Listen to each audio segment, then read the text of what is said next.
Thanks to the corroborate what the previous speaker said, that light is extremely blinding. So if I close my eyes, I'm not about to fall asleep. I could, but most likely it's about the light. It's kind of difficult to look up with that light. So this is the way it's going to work. I'm going to give a little introduction on who are we and why do we say these things. And then my friend Alvaro will be handing out the technical details and interesting stuff. If by the time he's done you're not scared to death, then I'll close the presentation by proposing some things that we can do about it, because you're going to hear a lot of scary stuff today. So, brief introduction, who are we and what do we do here? A few hopes ago, hope number 6, we gave a talk, a very different one. I don't recall any of your faces, but I wouldn't even if I saw you there. So we talked about copyleft and against patents and P2P networks and all that. At that time, I explained how I was a lecturer in a university in Spain, and I was kicked out of the university for defending P2P networks. The Motion Picture Association of America didn't like my stance against copyright, so they pressured the dean, I got kicked out, lectured about it, toured the world speaking that annoying little story. And that got me thinking. I got involved into a lot of debates about alternative methods, alternative business models in a world of copyleft and all that.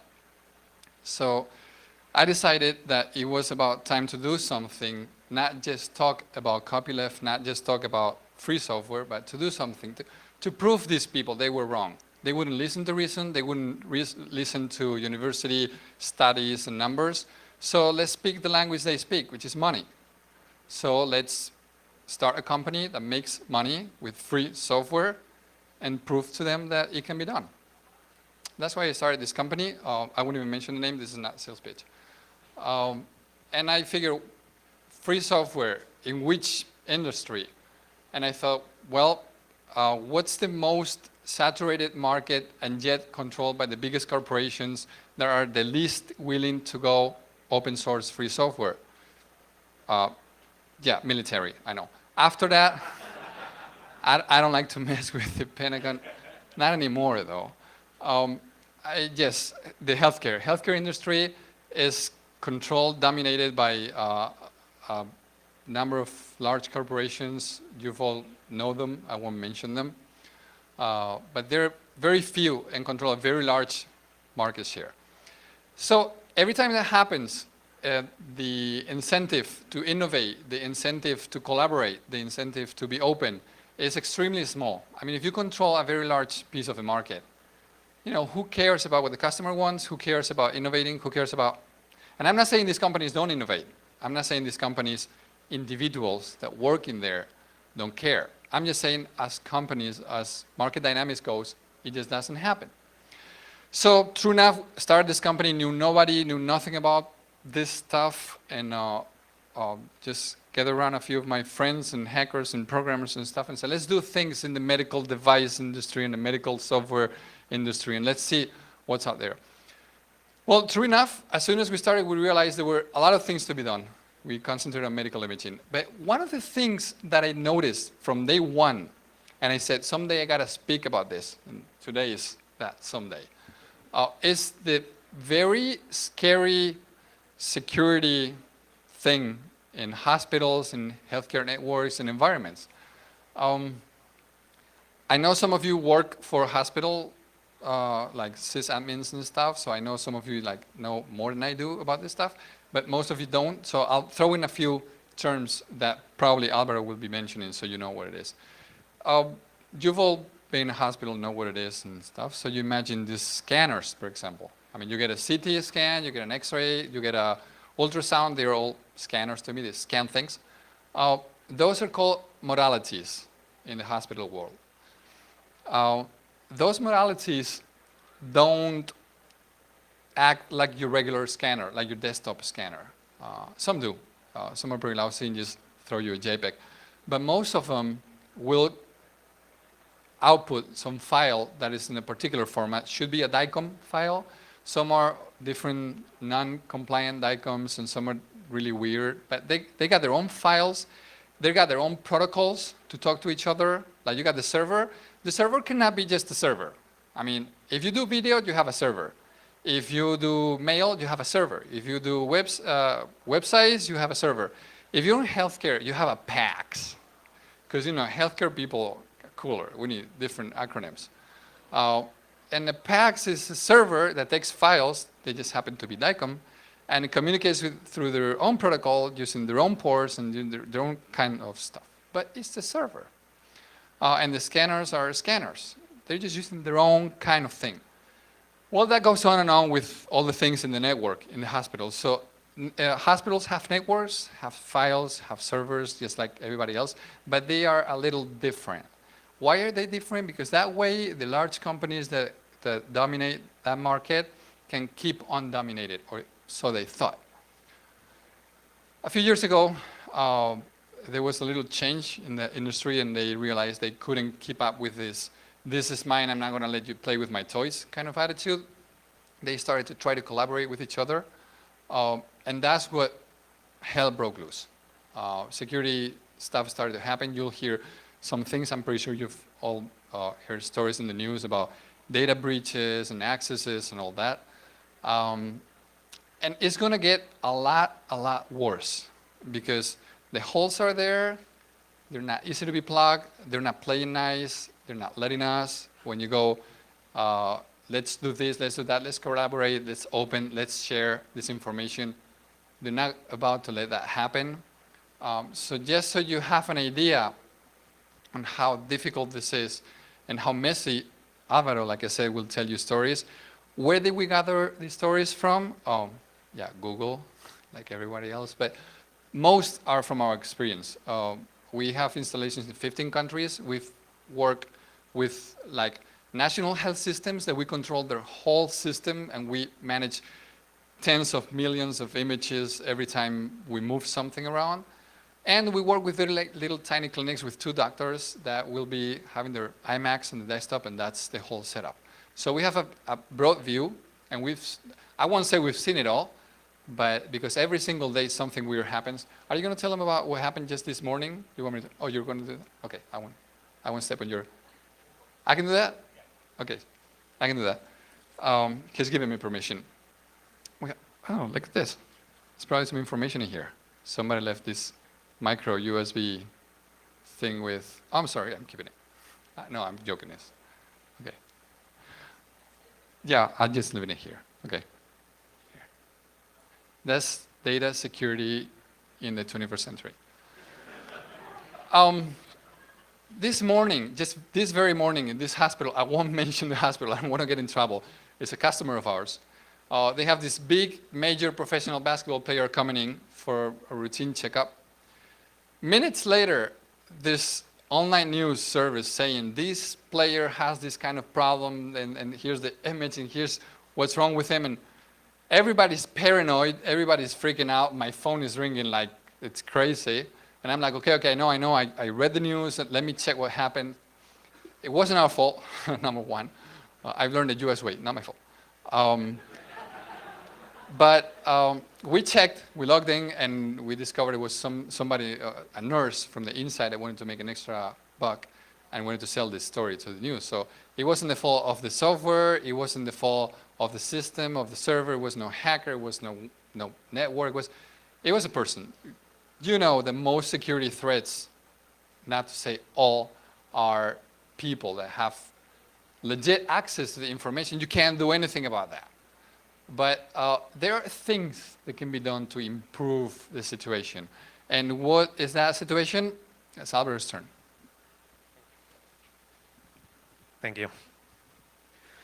So, first of all, I'm sorry about my broken English, so please, if you don't mind too much about it, and if you don't understand anything, you can just ask. And sometimes I speak a bit fast, so you may not understand, but I hope that you understand everything. And I'm sorry, this isn't going to be very, very technical, so it's going to be all around to get a whole image of how is it going now.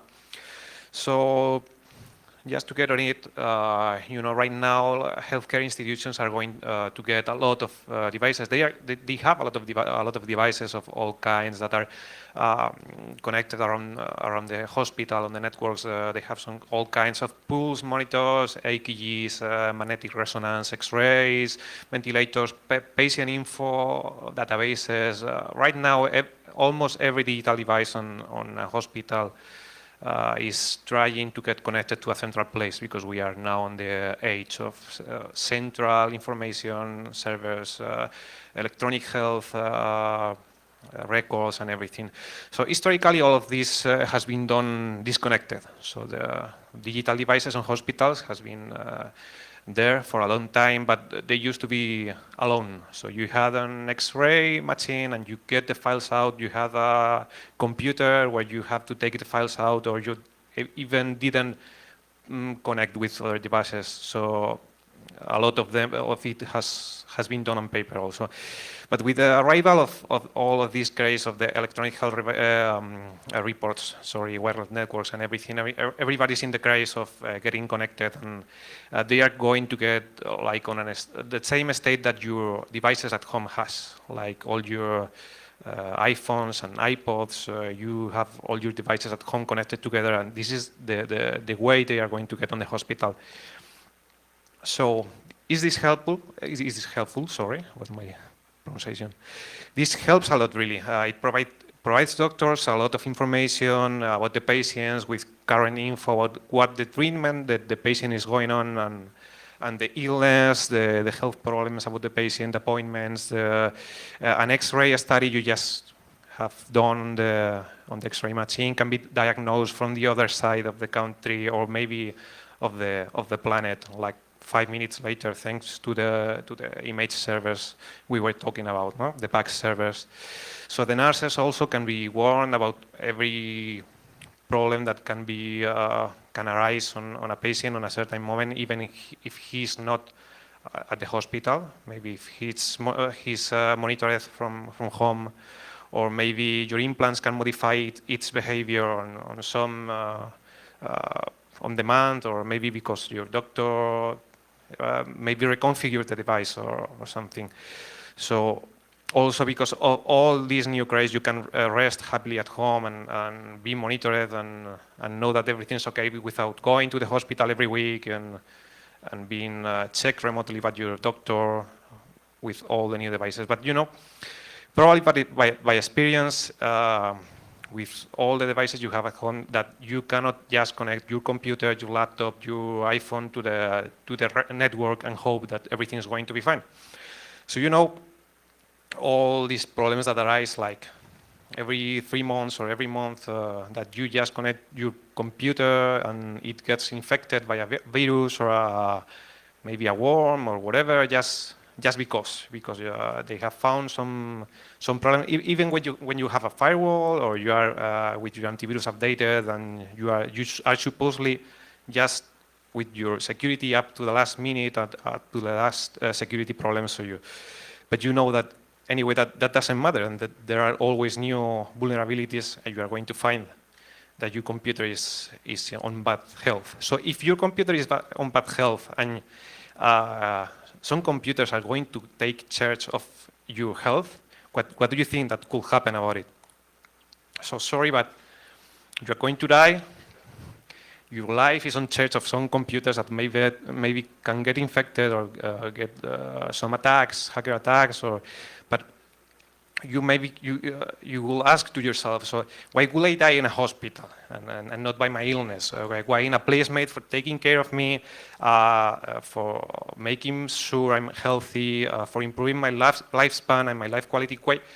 Why I'm going to lose my life for a computer? So maybe you find your laptop threatening for you. You think your laptop is going to kill you. It may kill you. Let me show a little example. It's not very new. It's all this from the year 82. You may know something about it. It's one of the first famous problems with medical software, and it's the Therac 25. I don't know, some of you may know about it. So the Therac 25, this was from the year 85 to 87. It was a radiation therapy machine. So for cancer patients, you receive some sort of radiation to the malignant tumor you have inside of you for controlling the cell growth. This machine has a certain bug that's called race condition. For the non-programmers here, race condition simplifying is when some parts of the software are depending on the result on an exact time from other parts on the software, and if they don't finish on a correct time, the end of that production, that data is going to be invalid. So this machine, in fact, had some problem. That was like the control panel of the machine, that is an old machine in green and black. So the doctors that were running this machine were very used to it. They use it daily, so they were very fast in putting info on it. So when on certain conditions, when the machine, when the doctor input the data on the machine in less than 8 seconds, even when the correct info was shown on the screen and you could see how strong were the X-rays you were receiving, it wasn't fine. So you were going to receive like 100 times more radiation that you were expecting for was shown there, because the machine wasn't even ready before 8 seconds and it wasn't receiving the data the doctor was writing down. So this resulted on at least these cases with at least 3 people dead during 3 years. This was kind of error very difficult to find, because you were treating with people that was in risk of dying anyway. So it's cancer patients, and you don't really know if they died about their illness or about this kind of problem, but finally they found it and put it out of commission. So this is some kind of a scary example where you can find a software can kill you by an error. So these kind of dangers can get many shapes on medical environments. So you could be blackmailed because somebody knows some kind of secret about you, maybe something similar to the example we told before about this basketball player. Or maybe somebody could know that you have some kind of deadly allergy, or maybe your pacemaker is going nuts and can kill you in a software error, or maybe, I don't know, you could have your medication swapped by an error also, by a software error. But also medical networks produce and exchange more and more data every day. So connecting information is getting like very usual, and hospitals connect to other hospitals, to government, to different departments, they exchange information. And these kind of electronic processes are still very rough, because this is very new to the hospitals, and this is not like your computers. There are thousands of millions of computers on the internet, so there are thousands of millions, I don't know, of Windows machines, Mac machines, so it's easier to get errors and debug that, but the medical machines are fewer than that. So it's very slow to get feedback. The medical companies are very hard to get information about that. They are not open at all about the medical vulnerabilities. So this is a world when you could be reasonably healthy and be killed by a software error just because. So one of the easier, most common error could be like a data breach. So the same we said before, these are the most common kind of vulnerabilities. We could probably find every day news about it on the newspaper due to the vast exchange of information that comes on the networks every day. So this kind of data could leave the network without authorization if we don't follow all the usual requirements for security that you should check on every typical network for you. But about it, we are going to see the two most common standards on the hospitals for this kind of thing. So we have HL7. This is the acronym for Health Level 7. Health Level 7 is like an association of companies that make standards for exchanging information between medical software. So level 7, the level 7 part is because it's over the layer 7 on the OSI model. If some of you know TCP. So it means it's around the application level. So this is around the information that applications exchange. So, well, for one side, it refers to the association that does these standards, but on the other side, it also names some of the standards that they create, so like HL7 version 2 and version 3, and so on. So these standards define a series of messages that can exchange different softwares that follow the standard for messaging, like when a new patient is created on the hospital, when the patient shows up on the hospital for getting a check, for when he's under some sort of test and one machine has to say the other that he's going to show up. For example, you are going to get an X-ray and the X-ray machine is going to get a message from the central server monitor for knowing that he's going to show up, and you have all the data there without writing it up. It will send your doctor what medication do you need, and it will send the billing department what do you have to pay, or even will tell them that you haven't paid. The other most common standard is DICOM that Jorge has said, and this is around radiology departments, essentially, because even if it is extending to another department, radiology is where it's used the most, and is a standard that's about the file format for exchanging medical images and also about the network format. So it names both the network and the file format for it. So it does a pair of things, or three mostly. So it names the file format for saving the images. It is used for printing the images on special radiology printers or imaging printers. It saves the images on a network. It also will receive some messages when you show up for a test and everything on the DICOM format. So these two standards will be used on every hospital. So almost 100% sure if you show up on your hospital, there are going to be some machines that are using these standards, make everything faster, so easier, cheaper. They connect every machine on the hospital and help you for getting a nice review and getting the work done cheaper and getting you healthy, and it's like a way of connecting everything. So you could die by a data breach about this.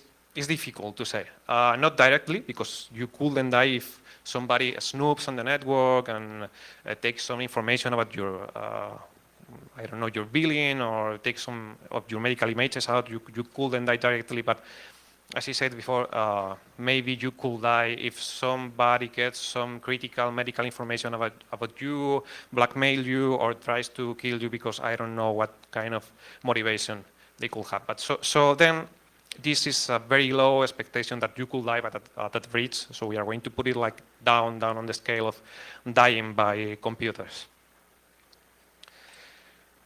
On the other side, we have some kind of body-related attacks. So we can talk about the failing hardware, like the other example about the Therac25.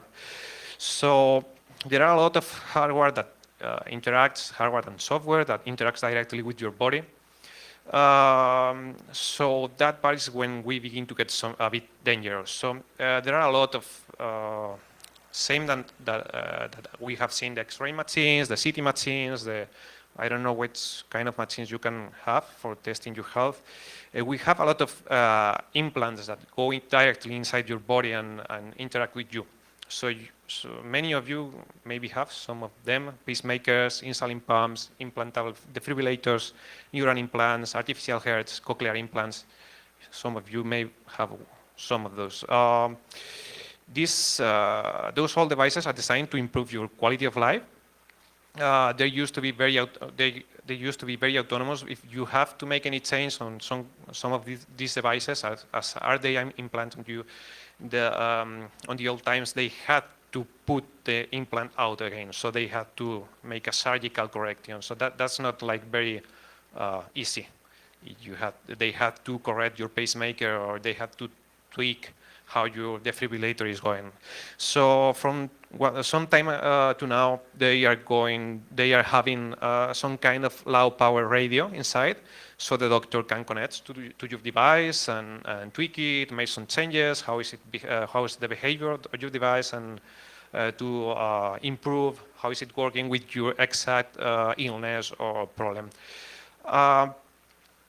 But this has computers inside. The doctor could even have to reboot your implant. I have seen that once with a patient that has had a problem on Morocco, and he had a problem with his defibrillator. So it went crazy and began to defibrillate again and again and again and again, like 10 times a day. So he had to fly to Spain and had a doctor reboot his defibrillator. So it's a computer anyway.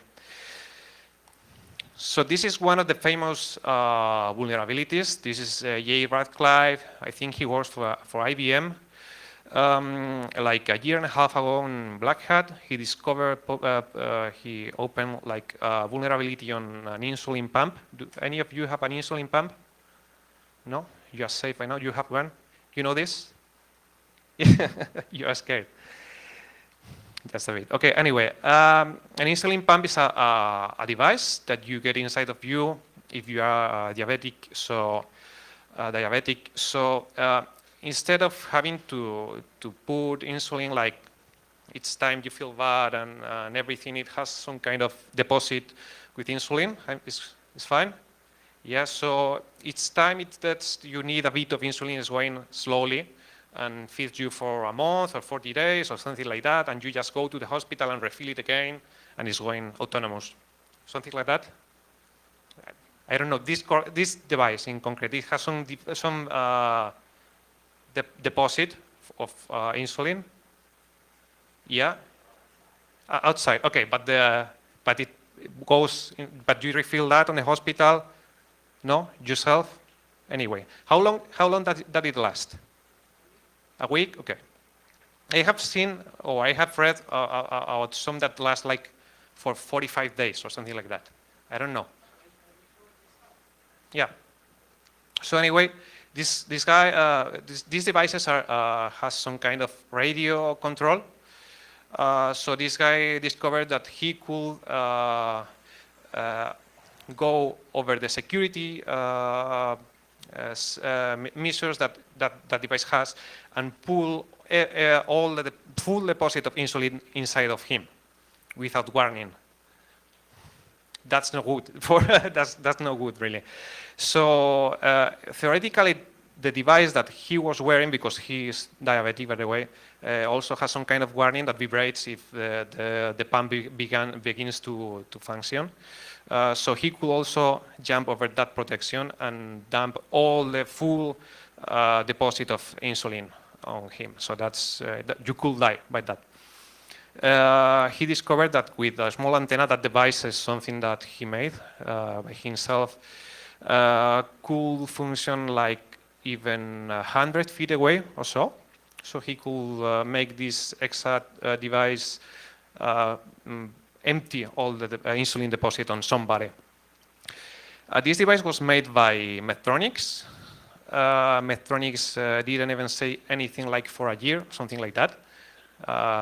They didn't even say like it's difficult, it's hard, it's not like it's not dangerous. They didn't even say anything for a year. So finally, a year later, they say that they are working on it, but I'm not sure about it.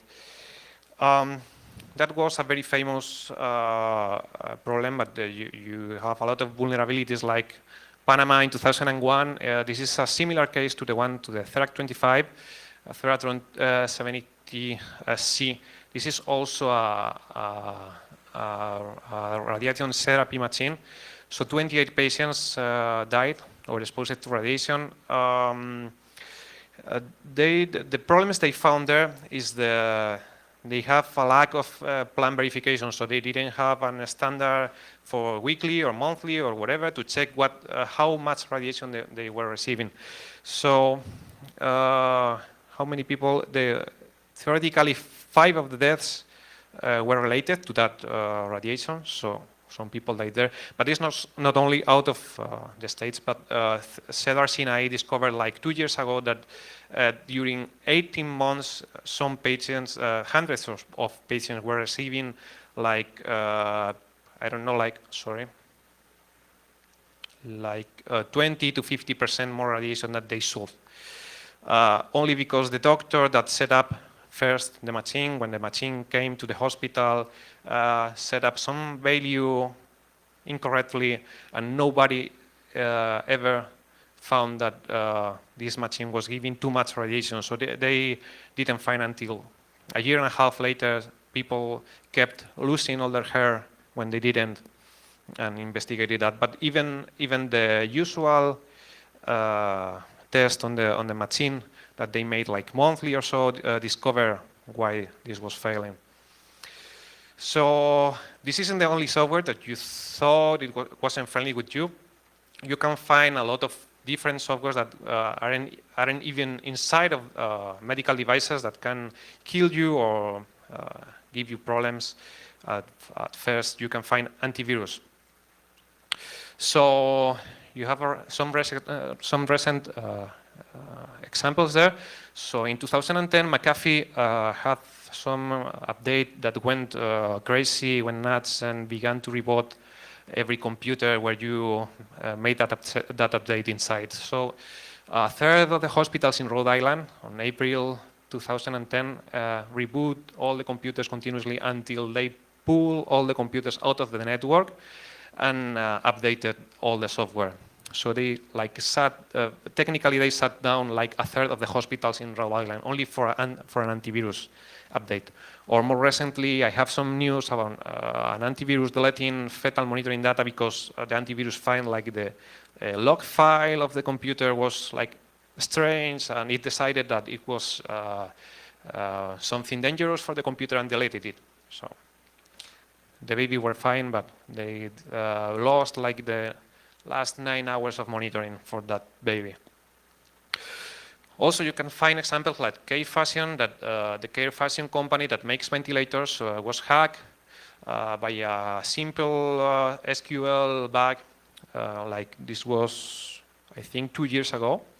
They got infected on their web page. So some investigator from the Massachusetts University went to the web page for downloading a firmware update, because you can update your firmware of your implanted devices over the internet, like if it was a router or something, and found an antivirus told him that the web page was infected. So this concrete vulnerability wasn't dangerous per se, because this infection was related to another thing. So this was the typical virus looking for zombie computers.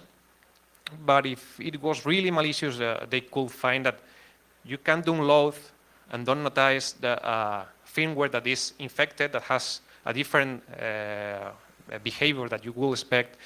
And even on the web page for these people, they encouraged the patients, their advice was simply click run when the file download security warning dialog box appears. So that's what they advised on their web page. So you could download a new firmware for your ventilator. That's what you need for breathing. And it's infected with a virus. The web page even says, you don't mind, just download it, open it, and update your ventilator with some virus or something. So could I die? Yes. Yes. Almost every device, every digital device you get has software inside. Every software has vulnerabilities, but so you could expect that if that digital device is going to take care of your life and it has vulnerabilities, you could die. So a lot of people says that you will need some motivation for that, for killing people randomly, if you just have some kind of device vulnerable for this. So On one side, never attribute to malice that which is adequately explained by stupidity. Sorry.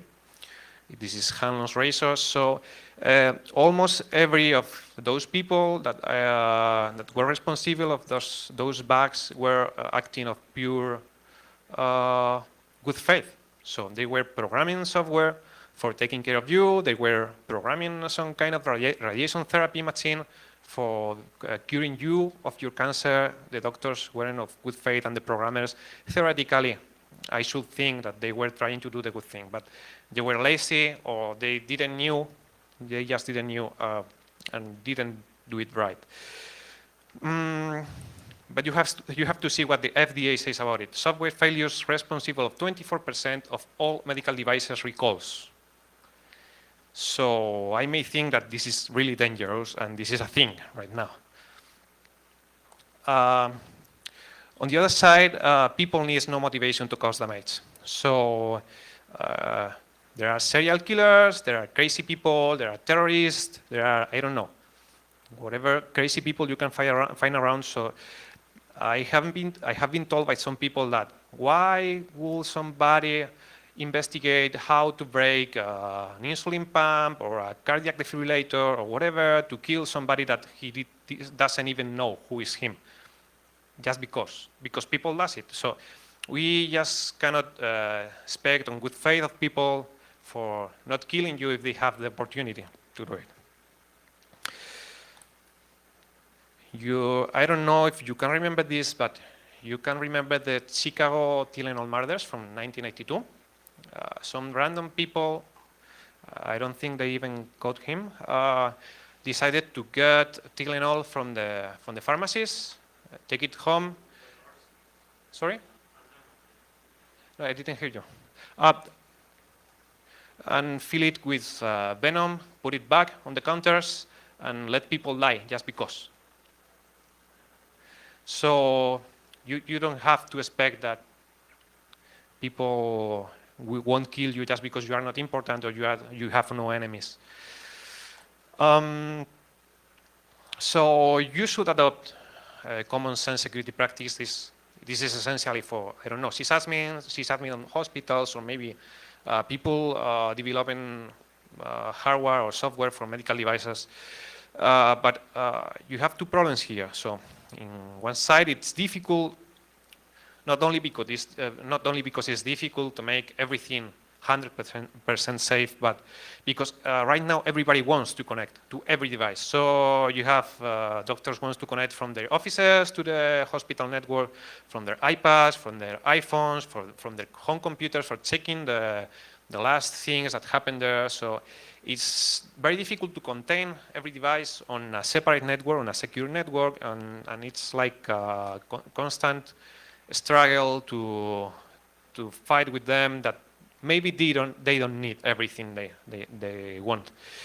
On the other side, also they won't let you because there are some problems with the FDA. There are some good things that the FDA says.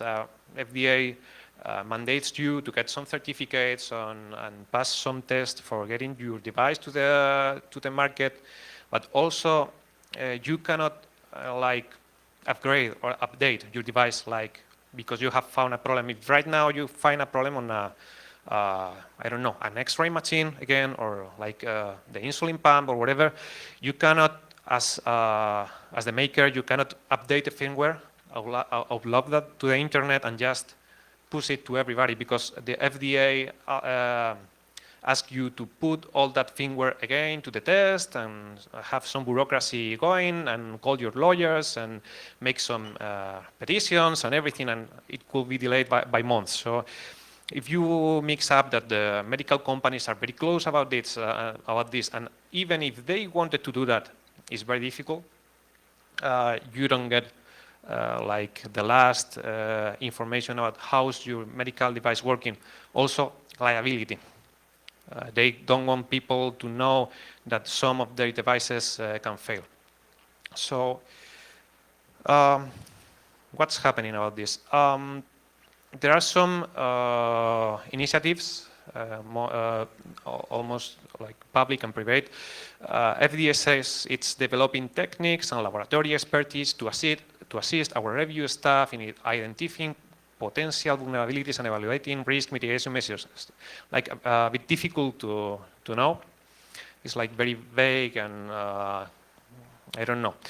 So theoretically, they are trying to get every device they get for testing for FDA and do some kind of black box or white box consulting and finding errors on them. But this is not very concrete, and they are not saying what kind of politics they have now for that. Also, we have the mod database. The mod database you can check online if you get the name and look for it on Google. It represents reports of adverse events involving medical devices since 1993. But this means every medical device. And medical device means can mean a wheelchair, or can mean a bed in the hospital, or a door of the hospital, or every thing you can find there. This is like huge, because every failure of something you can find there, you can find in a hospital, is uploaded there. And I was trying to look for concrete digital reportings of digital devices reportings there, and it's way difficult because you have no way of filtering that. And only for this year, I have found like 240,000 reports of adverse events. It could be your wheelchair broke a handle, or it could be somebody died for, I don't know, which malfunction of device. There's another thing I like more, this OMDRL, the Open Medical Device Research Library. This is done by the University of Massachusetts. The same guy that discovered the infected website is working on this. It's some kind of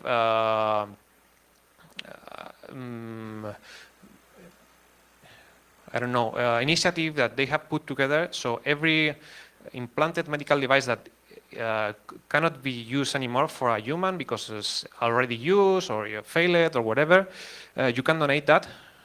You donate every device there. So they take the devices, clean them, and on the other side, if you're an investigator, you can ask them for get medical devices and test them. You can borrow the devices for 1 year and make every kind of security device, security test, and I don't know, over them for getting a paper about security, or maybe for just investigation because you are worried about something on concrete. So you have to register on the webpage. You can also find with OMDRL where you can do this and fill the forms and ask for a device. You could even destroy some devices if it's needed. You just have to ask for a concrete device that is going to have, I don't know, a destructive test. So by one side, you could say that there are some people doing things, but I'm very worried about the medical companies being so close, and the FDA being sometimes too hard on the information. And I would like the OMDRL people, some people opening and giving more access to the medical devices and being more safe about it. So you have seen this is like a general view, a general impression about how is it working right now. I'm letting Jorge finish. You can ask some questions now, or maybe you have something more technical later. After we finish, you can reach us. Thank you. So now you know why usually when people go to the doctor, the doctor tells you you've got a virus. When we go to the doctor, we tell the doctor you've got a virus. And it's really not funny when we say that because we know what could happen. So what do we do? And I know some of you are thinking, okay, we'll just wait until George Bush goes to the hospital and we play a little bit with the dose in the radiation machine, and just to serve. But that's not what I mean. What do we do about this situation? Um, a single-minded approach is usually wrong. So if we expect, let's say, government to take care of us, your government, my government, any government, I don't care where you're from. Usually, if that's your only answer, that's wrong. I mean, and that's what happens when you get the FDA overloaded with work. I mean, they seriously overload with work. I got friends there, and they can't deal with anymore. And yet they have all this information. They put it all on the web. It's not withholding anything, but they can't make it easy to work with that information. So that information is really not good. You can't expect, so the law may cover you, but up to some point. You can't expect also the law to cover everything and then make it so hard on device manufacturers that they can't even take a step with a mountain of bureaucracy. I mean, it would be unbearable to them. So shall we rely on the device manufacturers, on the companies like us? Not only because economic interest. I mean, you know the Dilbert comic strip. If you gotta choose money, people, money, what? So they're not gonna think people. They're gonna think customers, if anything. And most likely they're only gonna think money. Shall we rely on the user? Should doctors become technology experts and know every vulnerability, know how to close them, know what to do? Not only. You can't expect that. I mean, the guy spent God knows how many years in college to get that degree, and now he's too busy finding where to park his Ferrari. I mean, delivering care to the patient. He's not going to spend hours and hours reading technical magazines and stuff, and that's understandable. Do we rely on the hospital IT people? Not really, because they also are overloaded with work. This is like a mountain, it's coming to them at full speed. All of a sudden, like Alvaro said, doctors want to connect their iPhone to their iPad, and their iPad to their iMac, and their iMac to the PC, and the PC to the hotel's laptop, and the hotel want to connect to the conference, and the conference to the hospital, and the hospital to the medical device. And you think I'm joking? I've seen that happen. I've had a customer asking for that, and I said, just for the fun of it, could you repeat that? And the problem is only going to get bigger. I mean, there's going to be more devices, there's going to be more things connected. Just so you have a picture of, do you know how big a typical hospital server only for imaging is? Our average customer has between 50 and 70 terabytes in the server. I mean, working images, working memory. This is not just in case. I mean, they're dealing with this kind of information. That's today. The growth is exponential, but we just introduced a new software that allows you to do that with pathology images, digital pathology images, which means their servers are going to be multiplying by 100 within months. Just picture all that information, all those servers, all those connections. So it's not going to happen single-handedly. If I had to give a magic receipt, I'll say, hack the hell out of hospitals. Every time you're near a hospital, hack the hell out of it. And please forgive me if you work for a hospital IT department. You know, I sympathize with you. You're my customer. I love you. If you got problems, talk to me. I can help you. But, oh no, it wasn't a sales pitch, sorry. But seriously, I think we have to take responsibility. As customers, as users, as people, we have to stop looking at big daddy, whether it be government, be the hospital, be the IT administrator. Let's take responsibility. I mean, this electronic medical record talk that you've been hearing about, the Google Health winning, Google Health came out because what a mess. You know, we're never going to make it work. Basically, who wants to mess with Cerner? So the new approach is let everybody take care of their own medical data, and let's find a way to interconnect all that. But let's make people accountable for their data so they can keep it secure, so they can have control of it. That's the key. We got to press everybody involved to open up their data, to open up their plans, open up the devices, share the information, share the vulnerabilities, share the patches. Teach us how to close that. Let's engage in a conversation. Let's keep it open. That way, we can move at a faster speed. I mean, that's what we've been doing in the internet, right? I mean, that's why nobody else is using Explorer anymore. That's what we got to do. If somebody is going to go down the gutter because when they open their information, we will learn that 200,000 of their devices failed and a lot of people died, I'm sorry for them. But that's what we need. We need to know.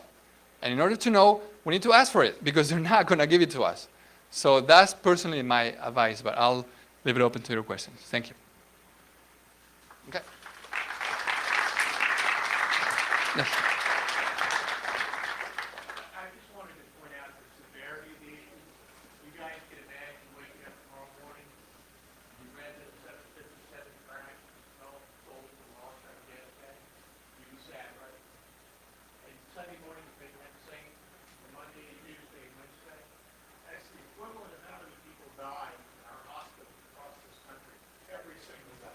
The equivalent of losing a 757 due to mistakes like the one you're articulating, plus it's the people mistakes, the wrong person and the wrong operating team. This is a really severe problem. And I didn't just pull that out of my rear end. That's a quote from Randy Spratt, who's the CIO of McKesson, the largest healthcare provider in this country. Yeah, you're completely right. Nothing to add. Sorry, first. So we're talking a lot about technology, medical technologies with mobility, and as you said, you know, about open sourcing a lot of this stuff so that, right, Sunshine is best disinfectant. If something's wrong with the technology, eyes on it from this type of community, this is the type of thing that's going to remedy that. So just speaking of that, not on the software side, but we've got a lot of hardware hacker stuff going on here. So, I mean, we've got 3D printers, we've got all kinds of stuff going on. And just as an example, I mean, if you ever get a home dialysis machine, for example, and you need dialysis in your home, you have an IO port installed in your body. And the thing with that is there are different standards, right? Cat 5, Cat 6, you know, coax, all that stuff. Well, there's different standards for what folks will do, too. And if you go to the wrong hospital, they don't have the equipment that plugs into what you got. You could die from that. So, you know, does it make sense to start maybe talking about a movement to open sourcing the hardware and just so that, as you said, you know, we can open source the software, we can eliminate some of these issues, we can eliminate some of those issues. Yeah, you might have heard about these 3D printing blood vessels that have been inserted into a person's body. I mean, that's the future. You'll print your own kidney when you need it. Most likely you won't be able to put it in, but at least you have it. But yes, I agree with you completely. Open source, not only software, not only opening the information, but opening the hardware. Completely agree. There are more questions, but we got to finish. So, but we'll be out there. So we'll be more than happy to talk to any of you. Thank you.